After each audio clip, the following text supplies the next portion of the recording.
talk about some lyrics for this song. So, as you can see, I have all the lyrics up here. Now, before I get into the actual lyrics, we should talk about what the song is.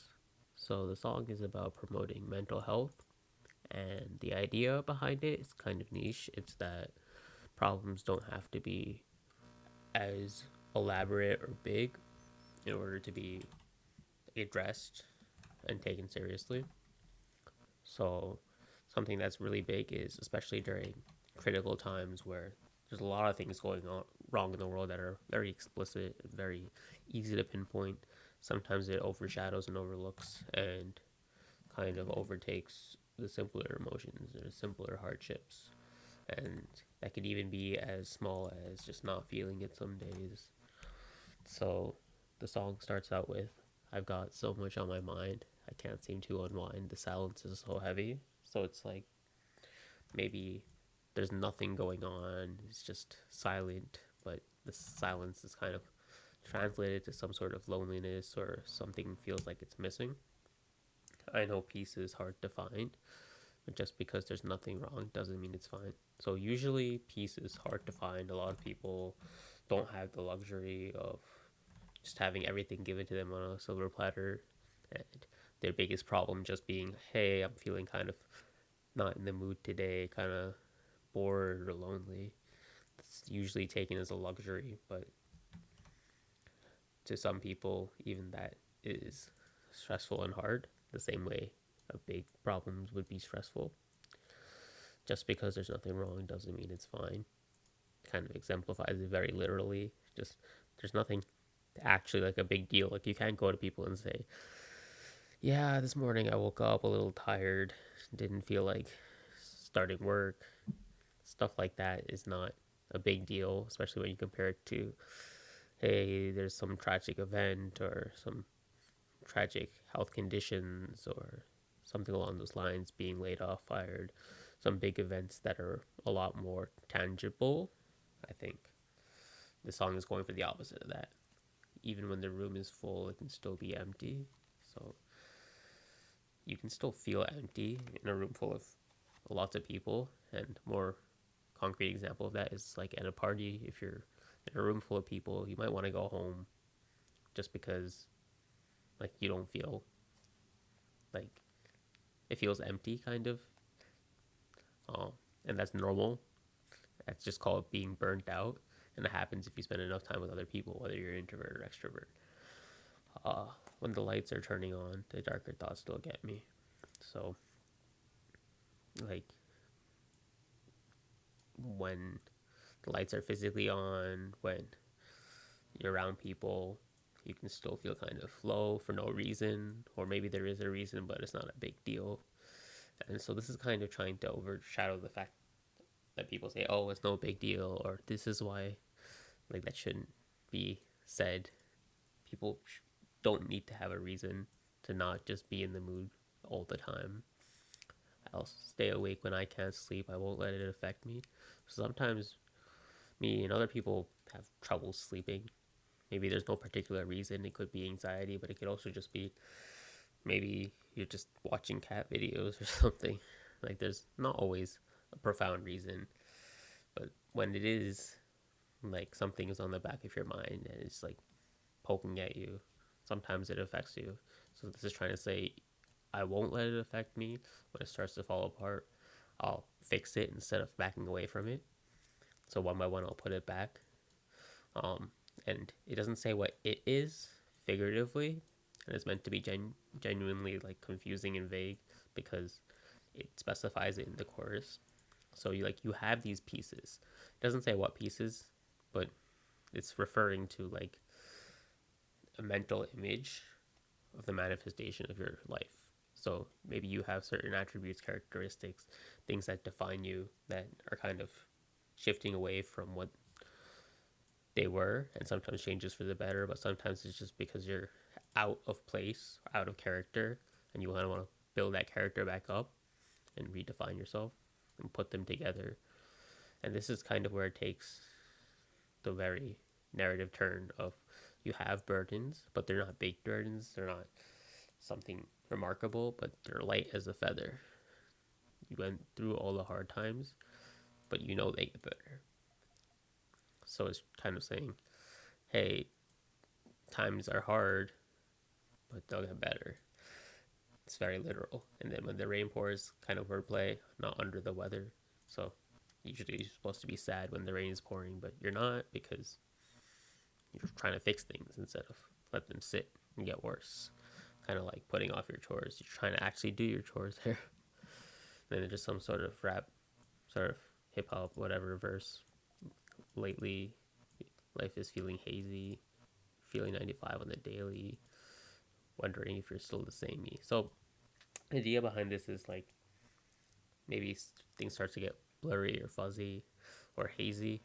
And feeling 9 to 5 exemplifies like the same routine being played over and over again, but you kind of want to break out of that. Maybe doesn't mean literally quitting or changing your lifestyle or your routine, but more generally just trying to find appreciation of the little things. Wondering if I'm still the same me. Same ties back to character. Saying save me, as in save me from like that routine or maybe falling into that rut. Sometimes trying too hard ain't worth it. Now this can be taken pretty darkly. It's not supposed to be like, hey, I'm giving up on everything because it's dark. And that's why it clarifies you're not trying to leave and forfeit. You're just looking for a new purpose. So instead of literally saying, hey, I'm giving up, this is too hard for me, you're saying, I'll fix this, I can do this. But it's it's sometimes hard, and you don't always want to give it your 100% because then you'll burn out. Same with like running a marathon. After the chorus, there's some sort of mini bridge. Sometimes I get anxious for worse or for better. So anxiety could be multiple things. Like you could be anxious about a big event, or you could be anxious about maybe small things, depending on people's levels of comfort or where people's tender areas are. It could be different points, but I say worse or for better because sometimes anxiety is a valid coping mechanism.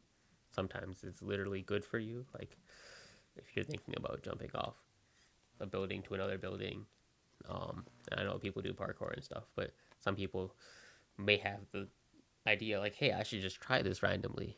Well, anxiety kind of says, hey, maybe you shouldn't do that. Like you're worried for a reason. Um, and that's why it says for worse or for better. Sometimes I try hiding, and hiding could be like hiding from feelings, hiding from others. It could be very vague. But then it says I'm under my sweater, so it's just like, hey, I'm kind of curled up into a ball, kind of like shielding myself from others for a bit, kind of hibernating, if you will. Don't wake me up, just let me sleep. Kind of refers to before where it says like you have trouble sleeping, but now when you actually can sleep, just don't wake me up so that I can take some time to be alone. And it says, because I just want to be alone right now. Very literal. Talking with somebody isn't home right now is kind of confusing because it can sound like is a home or someone isn't home literally. Like, that's not what it's supposed to be. It's supposed to be like usually talking with somebody that you're close to or like a close friend, family, whatever, should be considered like a home or a safe haven. Sometimes it just isn't, and that's not necessarily someone else's fault or someone's fault at all, but it could just be just taking some time to mentally recharge. And then it just says, please just let me be. Pretty simple.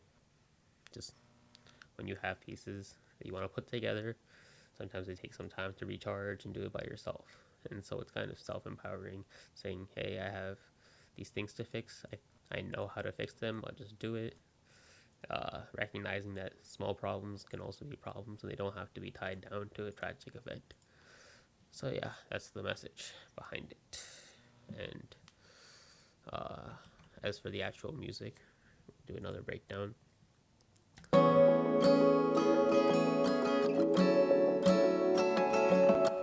So the way this song was composed in the beginning, I did have the lyric ideas very off the top of my head, very basic, um, all in one spurt kind of, and that's why most of the things that I write are very simple and not so thought out, not so ingenious. But uh, here's the chord progression that I play on a piano.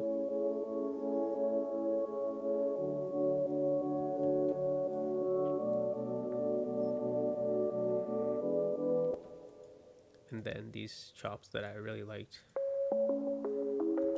which basically took some of the initial chords and then just randomized them and then pieced them together to kind of fit the melody. So it sounds like this.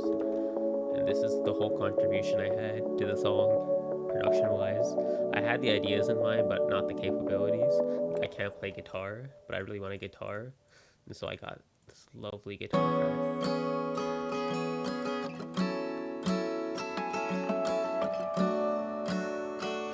Then layered on top of some chops. And then some background pads.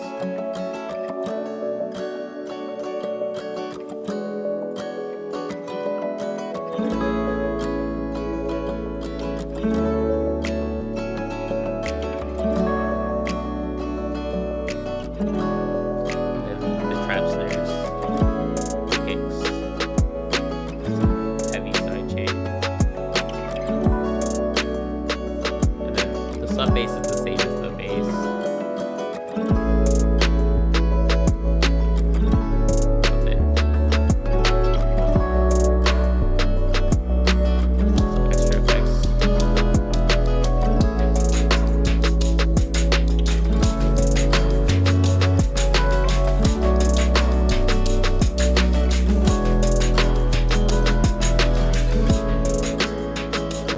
And then the most important thing is this super loud sample,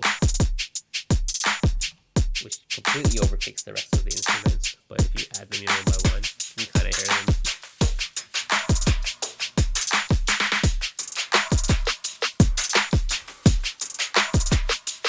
So all together, it sounds like this.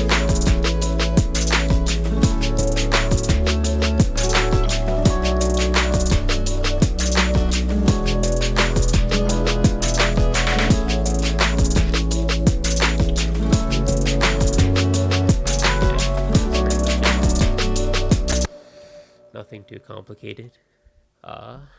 Hopefully that explains everything. Probably not, but it's better than nothing.